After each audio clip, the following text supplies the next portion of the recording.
Hello and welcome back to Mzansi Review. In this video, we are reviewing iTonga. Lalela, there is a new change in management on iTonga, and guess what? When there is new change in management, most people do not become happy at all. So we have a new mayor in town, and it happens to be uSisi Kadladla Nkosi yami. Ufikile lana ezoba imeya yentsha yasemphakathini yasezulwini. The Ntanzis, as soon as they heard ukuthi hayibo kuzoba nemeya entsha, and they know ukuthi they are having their own shenanigans, they invited Nkosi yami imeya entsha ukuthi aze ezodla idina nabo. They were very kind, they were very nice as to having to form a new relationship nemeya entsha. And I was just like le meya isidila nabantu bakantanzi kanjalo. But ke Izini, I was so shocked also to find out ukuthi the very same mayor uSisi Kadladla, I mean, and the Dladla family really tried to warn her ukuthi lalela, abantu nje bakwantanzi akubona nje abantu abalungile, akubona abantu abangavele bekwenzela ifavor, bekwenzela umusa absolutely for no reason. Whilst they were still talking, uzama ehamba noPhila, like Nkosi yami ngoba siyazi phela ukuthi uPhila right hand man kaZama. At this point he might as well become Zama's handbag. Ngoba uhlezi enozama, but ke uzama lana uzo-ofarisha umeyara omusha ukuthi akuphunywe kuyodliwa i-breakfast, isidlo sasekuseni, and perhaps bengadlula ngisho naseyitoro bethenge wena expensive ntontoni. Imeya ithi hawe manga sengaflattered weZama ukuthi nje wavele wacabanga mina ngaze ngamkhulu emhlabeni, ngaze ngaflattered into engenasayizi. Kodwa ke okwamanje nginama meeting, nginama commitment that I cannot cancel. So angeke ngize ngikwazi ukukhansela ngipusama ama commitment ami esengiwenzile namhlanje ngihambe ngiyodla nawe isidlo sasekuseni. Iyasho la imeya ukuthi kodwa no ungakhathazeki, mhlambe ngelinye ilanga sophinde futhi sizame, we will go. Hayi uzama ke naye uyasho ukuthi I know shothi sengiyozwa ngawe ke la usuzongifonela nemeya iyasho ukuthi lalela inamba yakho ngisenayo, so worry not, ngizokuthinta.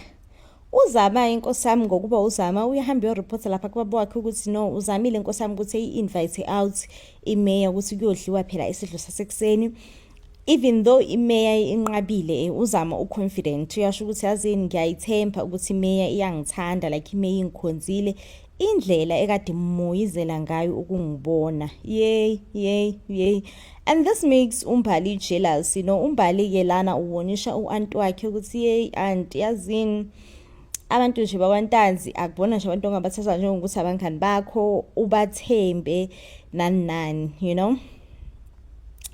Hayi ke Izini ngiyahanjwa ke lana kuyoba nje umhlangano noma i-meeting, want confident, want lehle ke ukuthi hayibo nina nje ontanzi nimenze uNkulunkulu balaba sezulwini, ontanzi akubona phela uNkulunkulu. So nje ilento enishoyo nje no kungenzeka ukuthi iqiniso alikho kahle, there isn't some truth in what you are saying. Kungenzeka nje ukuthi niyayikhulumela, ayi ukuthi like iqiniso vele egcwele kulento enishoyo, So ke Izini ke umhlangano ke lana uyabanjwa ke umhlangano womphakathi. Imeya ke entsha iyasho ukuthi no amathenda amanzi. So it seems like abantu basezulwini bayasogola Nkosi yami sono, basogola ngamanzi, abanawo amanzi, and ontanzi bayidlela amathenda amanzi because bafuna ukuthi abantu basezulwini bahlale bethenga amanzi kubona. So ontanzi nje bayayidlela nje amathenda amanzi, So imeya ke lana isitholile ukuthi no ngathi kune something engekho right ngendaba yamanzi, and iyabatshela ke lana abantu basemnyameni, abantu basezulwini rather, ukuthi yey kubad bafethu kubad, but ningawari maniphethe mina nje khulekani, as long as mina ngikhona ngiyimeya yenu angisiboni isidingo sokuthi nize nikhathazeke kangako. we will sort this thing out, you know, we will sort it out, yonke into izoba right. So ontanzi-ke in that meeting they were not impressed at all. Bebenga impressed at all, you know, especially because they were counting on this mayor ukuthi she's gonna be one of theirs, you know, she's not gonna bring change, because ba-right ngokuthi abantu abathenga amanzi kubona akufuneka ukuthi abantu beyibele namanzi abo beyitholela amapayipi bebe namanzi ezindlini, bathi no si-right thina si-right system lesiyiphushayo lesihamba ngayo ngoku iyona system le vele siyifunayo, you know, yona system lo vele esenza sibe happy at the end of the day, si-right. So iMeya has enlightened people ukuthi yay, there's a lot of corruption that has been happening within the people that they were allocated their tenders to. Kahle kufuze ngawo wonke umuntu osibumnyameni usenamanzi manje, but she promises ukuthi yena she has brought change. Yay! As soon as she promised the people ukuthi lalelani ngilethe ushintsho mina la, ningakhulekani nje nini khuleke and relax. Yay, it's as if declare war nabantu bakwantanzi. So abantu bakwantanzi have niyazi gezini nani ukuthi bayenza ifavor enkulu kabi for the dladlas, because abantu bakadladla kosamdala bengena emkingeni. So abantu bakadladla guysini kwase sokusele kancane ukuthi bexoshwe endaweni yaseZulwini, and luckily uNtanzi wa intervene wakhuluma nenduna ukuthi no you know, amaphutha ayenzeka, abafana bayawenza amaphutha mangabe bekhula, akusho ke lokho ukuthi usungazixosha umndeni wonke ngephutha nje lilodwa elenziwe umfana nani. Athi no ungayenzi leyo nto, you know. So therefore kwasho ukuthi ke guyisini mangabe kukanjalo abantu bakadladla sebeyamkoloda uNtanzi, you know, and abantu bakadladla inkosi yami kodwa sebekhokhile lapha kuNtanzi, bekhokhile, you know. And manje with usisi kaDladla coming in as new mayor, uNtanzi uyashola ukuthi no ningakhohlwa ukuthi nina niyankoloda, ninkoloda imali ebomvu lena, futhi ningakhohlwa ukuthi nazi ukuthi nanokuthi nisekhona la endaweni yaseZulwini, it's because uNtanzi wabona ku right noma kufanele ukuthi ehambe eyokhuluma nenduna ukuthi lalela nduna baxolela abantu bakadladla. I mean sonke siyona emhlabeni, so abantu bakadladla nkosama baxoleleke. So bayashokela ukuthi nitshele nje imeyanyana yenu ukuthi to back down nani, if no appreciate umusa enawenzela uNtanzi nizosibona isidingo sikhona sokuthi back down. Hey guyisini, uyambona la uMr Dladla ukuthi ucasukeni because uyibona epintshelekile esekhoneni engazi ukuthi kumele enzeni nanokuthi ephume kanjani, ukuthi uyambona nje uMr Dladla ukuthi ubaba oqotho lona, akuyena lo baba othanda ukwenza ama-shenanigans, yabo ulo baba nje oqondile. Yay. So guyisini umama wakadladla kuye kusengena kuJune July useyabona ukuthi yay ngathi uzoyifaka enkingeni noNtanzi, and yena nje uyamazi ukuthi uNtanzi uyisigulukudu somgebengu, sesigebengu lesi, and akafuni nje ukuyibona eseyithole sesenkingeni enkulu noNtanzi. More especially because uThulisile usisi kaDladla indeed umtholile umuntu oright ofuna uku-investa, the tender manager ozoyithatha itender allocate kahle, kusetshenzwe kwenziwa amanzi, you know, kungena amathangi, kungena amapapi amanzi, and everyone in the community to have access emanzini, you know. So uThulisile usisi kaDladla has done that, you know. And as soon as oNtanzi find out ukuthi hayibo umuntu utholakele phela, the tender person has been allocated, tender money has been allocated, nje ushintsho zoba khona, this means oNtanzi they will lose a lot of business simply because they were selling water to the locals, and abafuni phela ukuthi lokho kushintshe, you know, abafuni ukuthi kwabo kuthengisa kwaba amanzi kume kungasenzeki. Yay, when I tell you that they found themselves in crossfire, and they went and declared war with the Dladlas. But lalelani this is clear as daylight ukuthi you guys have declared war with us, and ayikho-ke nathi into esingayenza at this point other than to accept ukuthi you are ungrateful because sanikhulumela nahlala la ebomnyameni, but ke nina na-decide ukwenza ngendlela enenze ngayo, so therefore you are ungrateful.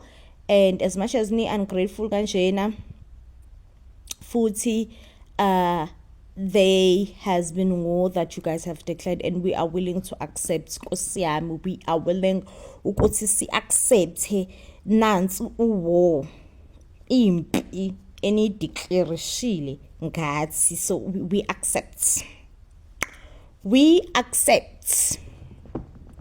Ayi uthusile uthi nje lalelani, I'm not gonna back down. If untanzi unitreatinishile nani as a family, because umfazi kaDladla yey ave ntwenta kwasami nangumama useyathetha usethukile usethi nje kodwa thusile siswap usenzani nanguntanzi ezosibulala. So uthusile uyashala ukuthi no ngiyanithanda ngenikhonzile nefamily yami, but angeke ngize ngenifake enkingeni like ngamasibom purposefully, ngivele nje ngenise enkingeni, angeke ngize ngenze leyo nto. So therefore if nina nifile ngathi senginiriskile impilo zenu, that's okay, ngizohamba mina, you know. Ayi uDladla uthi no akunala uzoya khona uyime right, ufuna ukuzoletha ushintsho la endaweni yangakithi ezulwini, angisiboni nje isidingo sokuthi ngithi hamba, ngizothi hamba uyephi, hayi awuyindawo, angisiboni nesidingo sokuthi nokuthi nje ngithi hamba, asikho lokwenye impela isidingo, so nje awuhambi uyaphi. Sizolwa nawe, sime nawe. If uDladla uyayiphaka impi, nami ngizolwa ngilokuze kunqamuke izandla. We guys, niyamuzwa Mr. Dladla ukuthi ukhuluma kamnandi kanjani. Yabona mesakhuluma nami ngiyemthembile ukuthi hayi ngeke futhi nje yasini Mr. Dladla vele uzothi umefika lapha yey hayi ke guys, indeed yekwayiwa esayithini ukuthi phela umsebenzi uzoqala. The investors has stated, you know, the tender has been allocated, abantu bayimisela ukusebenza right and provide ama-promises abawenza ku-community, especially because they are suffering with water guys. It's a very necessary need, very essential need. So ukungabi namanzi noma ukuthi abantu be-struggle ukuthola amanzi, that's just angazi ukuthi ngathini guys, but it's very bad, you know. I don't think ukuthi khona umuntu nje onga-deprive omunye umuntu amanzi, like no, it's wrong, it's bad. So lalela-ke sekusesayithini-ke manje, sesayithini babonisana-ke ukuthi ilontuthana izoqala kanjani, ilona yona-ke indaba yamanzi nani, and then it seems like kunomuntu omkhulu nje lana osukile who has been allocated with the tender. Uyasho nje ukuthi lalela, I am willing to work njenge-mayor, I'm willing to work under your instructions, mayor yethu. Okay, so oDladla babonile ukuthi no, into eziningi zenzekile, basamile nkosami ukuthi bemphazamise, nkosami uthusile you know, baletha abantu ba-strike, but uthusile overcome almost everything. I-strike uthusile overcame, yabo, almost everything kade zama wontanzi uthusile overcame it. So bafile babona ukuthi yazini azivele zilime ziyetsheni, akufike nje sayithini kudutshulwane. I think yona into esoba right leyo. At the end of the day abanandaba nothusile ngoba uthusile akanamali, bafuneka lo muntu ade ezo-investor umuntu akade ezo-establisha i-tender uyena ofunekalayo. So ngithi-ke nkosi yami kuthiwe nje kusasetshenzwa laphayana kwavele nje kwaqhamuka uphila nesikhulu isibhamu, yey kwadutshulwana into engayazi. uDladla nkosi yami wamprotect bandla usisi wakhe uthusile ukuthi no, uthi ngikuprotect my sister tools, kodwa ayekhohliyana ukuprotect umuntu obalekile, i-investor yabo pho yey angiyazi mina into enziwe uDladla nothusile lapha kuleya site the time sekudutshulwana, because bane-investor ebalulekile ekungamelanga ifike ezandleni zikaNtanzi. but benze njani bona bangayiprotect i-invest uphila wayithola nkosami i-invest lapho ngithi uphila uzoyidubulani i-invest yabantu kanti-ke uphila waba nomusa nkosi yami wayithatha i-invest wayesakudlahla but udlahla not udlahla njalo untanzi guys naye yazini ube-pressure serious futhi because ulontuzana everyone was just against him, you know, like his team, people that he works with, you know. It seems like there's even a chairperson group nje serious nje le esebenza ngokuqola abantu angasi noma dodanda amadala angaka avela athi nje ibusiness yawo uqola abantu. But yeah, untanzi ke ne scheme sakhe it seems like ibusiness yabo nkosi yami ukuthi nje bebe amaqola. So untanzi naye ube receive pressure too much from his business associates, if I should even call them that. Yokuthi untanzi I think ube chairperson, and now his business associates they were just starting to say lalela ntanzi, now you are weak, now you are losing it, okay, because you cannot tell us ukuthi you're gonna allow a woman to come here ezulwini and walk all over us, and simply because of this women whom we are failing to handle, we are losing lot of money. As soon as people start to have access to water, that means our water business has collapsed, you know. Untanzi uthi lalela engani nganitshela ukuthi ngo-chairperson wenu, engani nganitshela ukuthi ngeniphethe futhi ngisazoqhubeka ngeniphathe. So dedelana amaphaphu, dedelana ublood, aqhubeke business as usual. But the pressure that he's receiving from his business associates goes as far as now they have to have a meeting and they have to vote ukuthi untanzi uyaqhubeka na chairperson or ku-appoint u-chairperson omusha ozokwazi ukudeliver and make sure ukuthi nkosami amabhizinisi abo awabi engcupheni simply because kunomuntu omusha la ezulwini. It seems like amadoda amaningi vele asaqala ukumdawuthanyana untanzi ukuthi hey ngeke ntanzi vele like i-leadership yakho ngathi iyabheda manje, because uyabona manje ukuthi siluza isinkwa eseserious simply because of sekunemeya entsha la ebomnyameni. But ke uphila ke it's when avele afika khona and save the day for untanzi. Wafika uphila nosozimali kade kumele invest phela lapha kuqalweke ibusiness lokuthi abantu bebe namanzi. Wafika uphila wathi no lokho angeke kusenzeka, ayakusenzeka ngixolise ukuthi mhlambe niyena acabanga ukuthi into enjalo ingenzeka, but no, relaxani, pholani, you know, dedelana blood. Angeke into enjalo siyenzeke, not on our watch. So yeah guysini, I mean, as much as honestly it's very sad. It's very sad because now I don't know what's going to happen with Thusile. Honestly speaking, I feel like Thusile vele uzovele give up him ehambe lapha ezulwini because usezathatha invest enje Nkosi yami.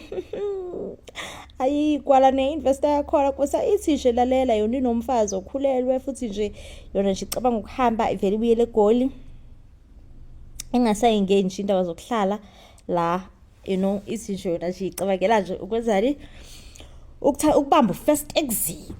Ithi first exit ithi go ingayingeni lokwangempela indaba zezinto ezenzeka ebomnyameni, and yena should he have known ukuthi kanti akuvunyelwananga kahle lana ebomnyameni, yena nje bevele engekeze ingeni, bevele nje engekeze ezo investor nani. Yey lapho ngemzwelana uThusile because uvele wathemba inkunzi yegwala lendoda. Inkunzi legwala lendoda. So guys, at this point vele asikhohlweni ukuthi abantu basemnyameni bazothola, abantu basezulwini Nkosi yami bazothola amanzi, because it's not happening, it's not giving ukuthi izoyenzakala anytime soon. Honestly, it's not giving that. Anyway guys, I think this definitely does bring us to the end of the review. If you do love and enjoy our reviews, you would give this video a huge thumbs up, and I will see you on the next one when of course I am bringing you more reviews. And till then, please do stay blessed, and I love you.